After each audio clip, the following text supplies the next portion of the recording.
Hello class, today I'll be sharing a story from East Africa that took place many years ago. And of course, now it's a myth. Many years ago in a village in East Africa, a boy was born. And his father, Sido clan, named him Luanda Magere. In his village, he was known to be the strongest warrior in Luo. Luo is a tribe in East Africa. One day, while Luanda Magere was walking around and inspecting things, during the day, one of the servants comes and says, "Sir, the Nandis, they're attacking us." Luanda instructed the servant, "Bring me my spear and make sure it's very sharp. I need to protect our people." The servant did as Luanda instructed him. The Nandis were the top enemies of the Luos, and so they would fight over anything and everything. The Nandis would attack during the day, during the afternoon, during the night. They figured it out and said, maybe if we attack him at night, by surprise, we'll be able to end him for good. Nope, it did not matter what time of day they would attack.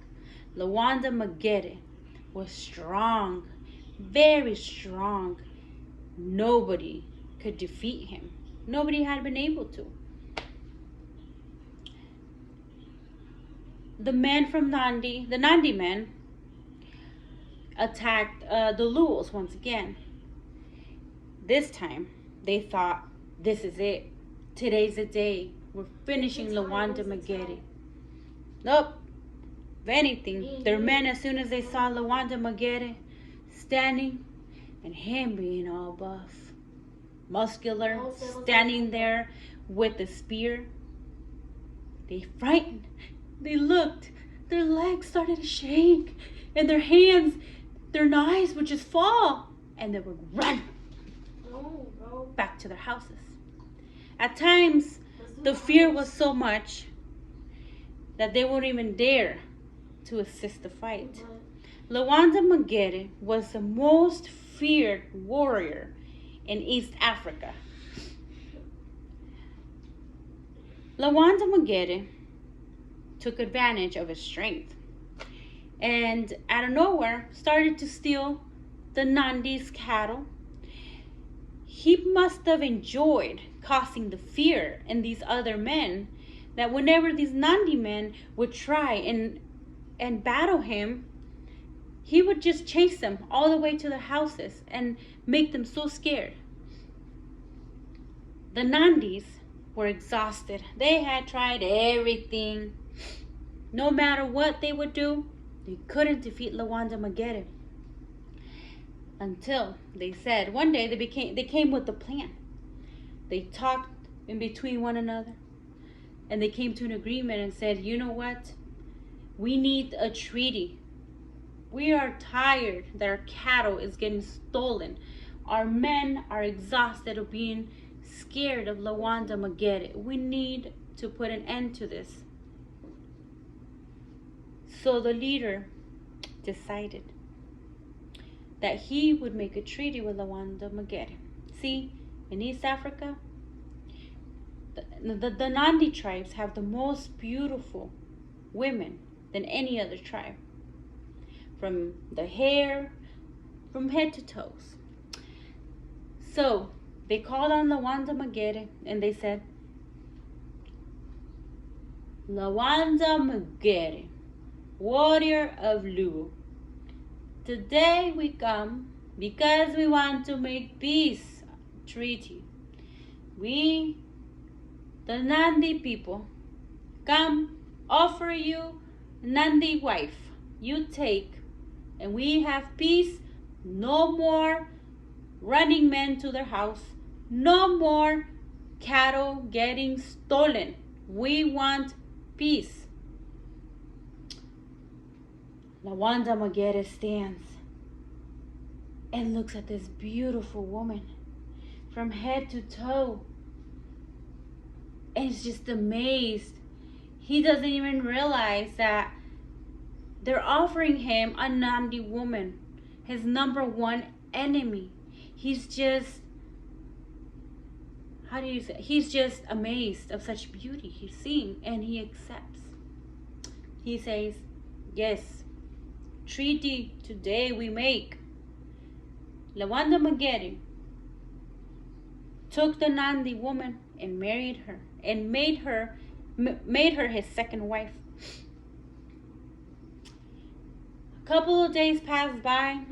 Luanda was not feeling good. Calls onto the servant. Servant, Luanda Magere is not feeling well. I feel ill. Please bring my first wife. The servant did as instructed. Unfortunately, Luanda's first wife was not available. He had no choice but to call on to his Nandi wife.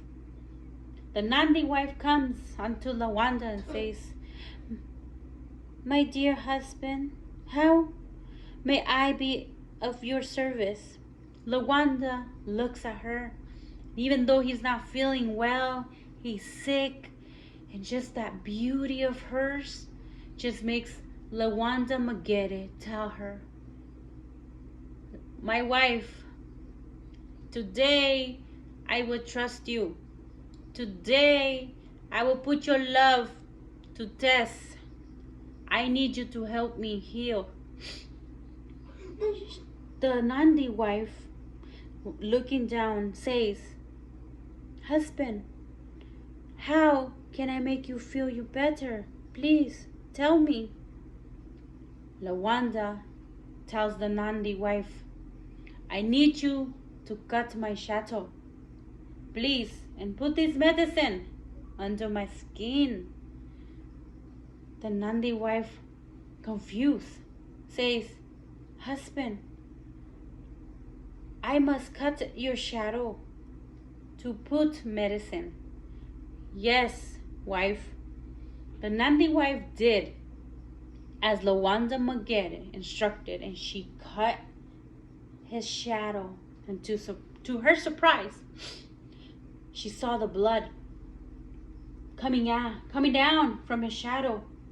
Right there and then, Luanda Magere gave the Nandi wife his secret. As soon as she tucked him in bed, she ran. She went to her people and said, I found Luanda Magere's secret. I know how to defeat him. The people got ready and they attacked that same night. And as before Luanda could have his spear in his hand, the Nandi people made sure that his shadow was visible, and they cut that shadow and they shredded it. Out of nowhere, Luanda Magere became stone. Now legend has it that many people over the world still come unto the Lua community to visit and praise Luanda Magere. And pregnant women are not allowed to pass by the place where Luanda Magere was killed. Thank you.